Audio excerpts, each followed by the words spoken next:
Los datos mueven al mundo. Toda la tecnología, aplicaciones y nuestra vida diaria está controlada por los datos. Por ejemplo, imagina que tienes $100 en el banco. Tú no quisieras que mañana, sin hacer ningún movimiento, esos $100 se conviertan en 1. Y el banco no quiere que se conviertan en 5.000. Por lo tanto, los datos tienen que estar bien protegidos, asegurados y bien almacenados. Y el ejemplo del banco lo podemos aplicar a cualquier industria, a cualquier entorno, a nuestros estudios, nuestro historial médico, lo que compartimos o conversamos en redes sociales. Por ejemplo, yo tengo aquí un reloj y este relojito marca cuántos pasos doy al día, mi ritmo cardíaco, cuántas horas y minutos duermo cada día. Es increíble y todos esos datos los guarda para generarme reportes y que yo pueda estar más saludable, por ejemplo. Entonces, los datos no son solamente para guardarlos, tú los puedes luego interpretar y generar algún beneficio a través de ellos. Por eso se dice que los datos son el nuevo petróleo. Pero almacenar los datos y gestionarlos es un gran negocio. Es el gran negocio de las bases de datos. Las bases de datos son conjuntos organizados de información que tienen un fin determinado. Y las bases de datos se gestionan a través de algo llamado sistemas gestores de bases de datos, que es un software que se encarga de guardar los datos, de asegurar la integridad de esos datos y luego consultarlos. El tipo de gestores de bases de datos más comunes son las bases de datos relacionales y de eso vamos a hablar en este video, cómo se crearon y toda la historia de las bases de datos relacionales más importantes. Pero antes de comenzar con el tema de hoy, quiero invitarte a conocer los nuevos cursos que hemos lanzado en EDTeam, cursos completos para que hagas una maratón de aprendizaje. En primer lugar, Progressive Web Apps, para que aprendas a crear una app móvil pero con tecnologías web, pero que tiene comportamiento nativo y que puedes incluso subir a las tiendas de aplicaciones. Este curso es con el profesor Camilo Montoya desde Colombia. El siguiente curso es Librería JavaScript, que te va a enseñar a utilizar las librerías más populares de JavaScript y hacer un proyecto, un clon de Trello desde cero. Esto es con el profesor Beto Quiroga desde Bolivia. Y el siguiente curso, uno de los más esperados, C# desde cero, para que aprendas a programar con este lenguaje que se usa para web, para escritorio, para desarrollo móvil, para videojuegos. Es una locura y es el lenguaje más importante de Microsoft. Estos 3 nuevos cursos y otros más de 150 cursos los encuentras disponibles con tu suscripción premium en EDTeam. Ahora volvamos al tema de hoy, bases de datos. Toda esta historia comienza en los años 70, en la década del amor libre, del amor y paz. En 1970, el señor Ted Koch define el modelo relacional que busca estructurar cómo se guarda la información, cómo se consulta y evitar redundancias en la información. ¿Qué cosa es una redundancia? Que los datos se repitan. Por ejemplo, tener a Alexis Lozada en un lado y en otro lado y en otro lado. ¿Y por qué tener a Alexis Lozada en 3 lugares diferentes? Vamos a suponer que es estudiante de la universidad y lleva 3 cursos. Entonces lo tenemos en el curso A, en el curso B y en el curso C. No es buena idea. Debería estar en un único lugar todos los estudiantes, en otro lugar todos sus cursos y luego relacionarse esos datos entre ellos. Entonces ese es el modelo relacional que agrupa la información a través de tablas. Y las tablas, como ves ahí, tienen registros y tienen campos. Por ejemplo, un registro es una entidad. Por ejemplo, Alexis Lozada sería un registro, un estudiante, ¿no? Entonces su nombre sería un campo, una columna. Su edad, otro campo. Su dirección, otro campo. El año que está cursando en la universidad, otro campo. Y de esa manera se estructuran los datos en el modelo relacional. Las bases de datos que siguen este modelo se llaman bases de datos relacionales y es el primer tipo de base de datos que conocemos. Cuando esto aparece, se ve una gran oportunidad de negocio. De hecho, IBM crea un lenguaje llamado SQL. Sí, SQL, ahorita te cuento más detalles. Que luego se le cambia el nombre a SQL, que significa Structured Query Language. Es un lenguaje que nos permite consultar la información de una base de datos relacional, por eso dice Structured, la S de estructurado. Hay que darle una estructura a estos datos y luego consultarlos. Este lenguaje SQL nos permite no solamente consultar los datos, sino también escribir o poblar los datos y también diseñar la estructura de la base de datos. Aquí hay una anécdota interesante y es que muchas personas pronuncian SQL y otras personas pronuncian SQL. ¿Cuál es la pronunciación correcta? Hay una anécdota que nos explica esto y es que en los años 70, cuando IBM crea este lenguaje, realmente se llamaba SQL, como puedes ver ahí. Structured English Query Language. pero años después tuvieron que cambiarle el nombre a SQL o SQL por problemas legales. El nombre ya estaba registrado, pero en el saber popular, en el hablar popular del mundo de la tecnología, se le siguió llamando SQL. Por eso es que cuando corriges a alguien y le dices que no se pronuncia MySQL, realmente no tienes la razón del todo. Hay una razón histórica para que la gente pronuncie MySQL, aunque MySQL también es una pronunciación correcta, así que dejemos de pelearnos y pronúncialo como te parezca mejor. Y si quieres aprender SQL, quieres aprender el modelo, entidad, relación, diseñar tus bases de datos y hacer consultas con este lenguaje, tenemos el curso Base de Datos desde cero con el profesor Alexis Lozada. Cuando se define el modelo relacional, los ingenieros de la época se dan cuenta que hay una gran oportunidad de negocios que están haciendo, porque las empresas necesitan estructurar su información. Por eso es que IBM crea el lenguaje SQL y se empiezan a crear varias empresas relacionadas con este modelo de las bases de datos. La más importante de ellas, Oracle. Es más, no se llamaba Oracle, se llamaba Relational Software, es decir, software relacional.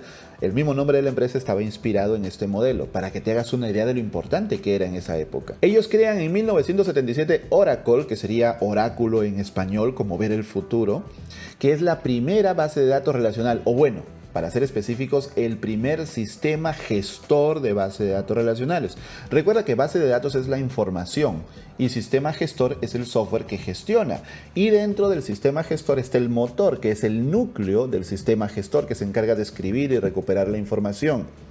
Aunque en el hablar popular se suele hablar de motor y de sistema gestor como si fueran sinónimos.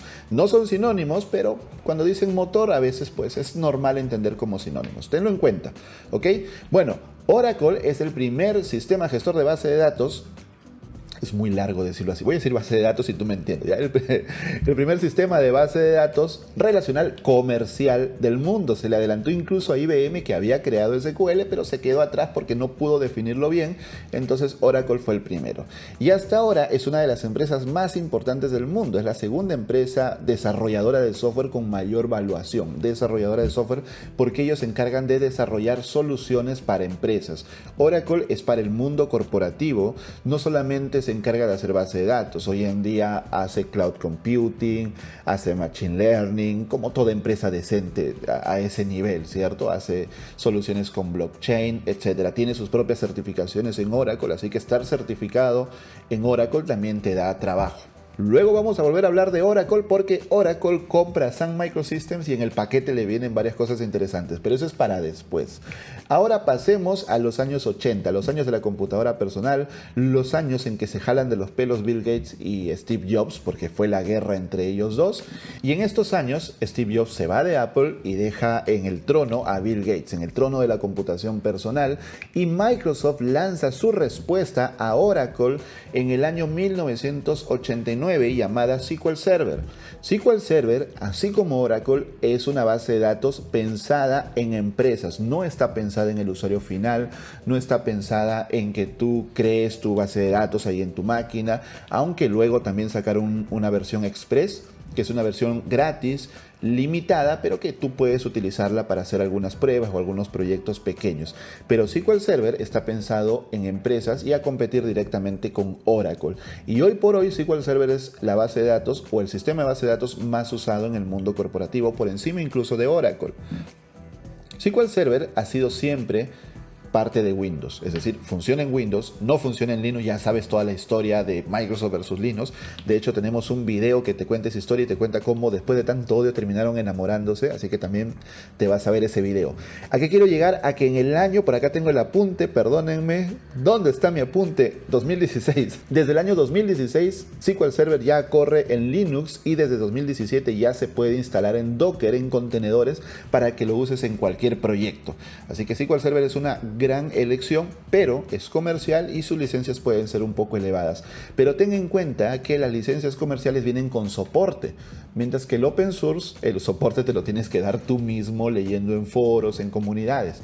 Esa es la gran diferencia, así que cada uno tiene sus ventajas. Llegan los años 90, los años de la explosión de la web, los años de la explosión del open source, y a partir de ahora vamos a tener bases de datos open source. Sistemas gestores de base de datos, pero es muy largo. A partir de ahora voy a decir base de datos y no me troleen en los comentarios porque sí sé la diferencia, pero se me traba la lengua de decir tantas palabras.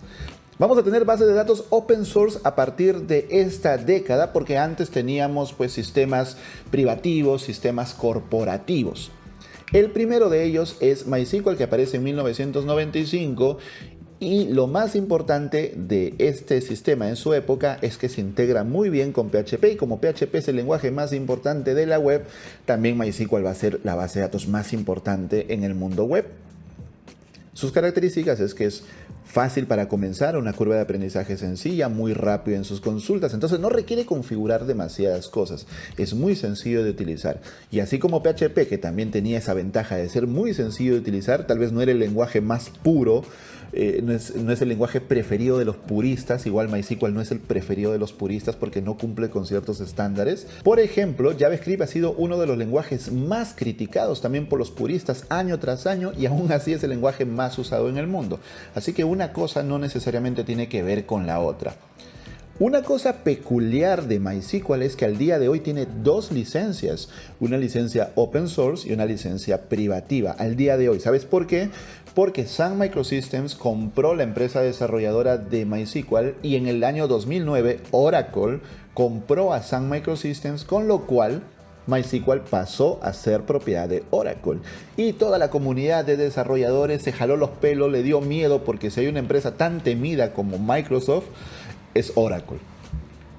Entonces les daba el temor de que pues lo pongan completamente privativo, lo cual técnicamente no es posible porque las licencias open source no lo permiten, pero igual la comunidad se espantó. Así que ahora tenemos dos versiones de MySQL, una completamente libre y una privativa, pero como siempre la privativa trae soporte empresarial y esa es su gran ventaja. Y si quieres aprender a administrar base de datos MySQL, tenemos un curso en EDTeam con el profesor Mauro Chojrin desde Argentina. Entra a ed.team/curso/MySQL para que comiences a estudiar. Siguiendo con la historia de las bases de datos, en el año siguiente, el 96, aparece Postgres, la base de datos o el sistema gestor de base de datos preferido de los puristas, porque cumple varios estándares, porque cumple, por ejemplo, el estándar ACID, porque además trae procedimientos almacenados, trigger, funciones, cosas que MySQL no tenía. Por otro lado, pues MySQL permitía una curva de aprendizaje más rápida porque no tenía esas cosas, pero luego MySQL las fue agregando. Además, Postgres está inspirado en Oracle, por lo tanto es bastante sencillo migrar base de datos de Postgres a Oracle.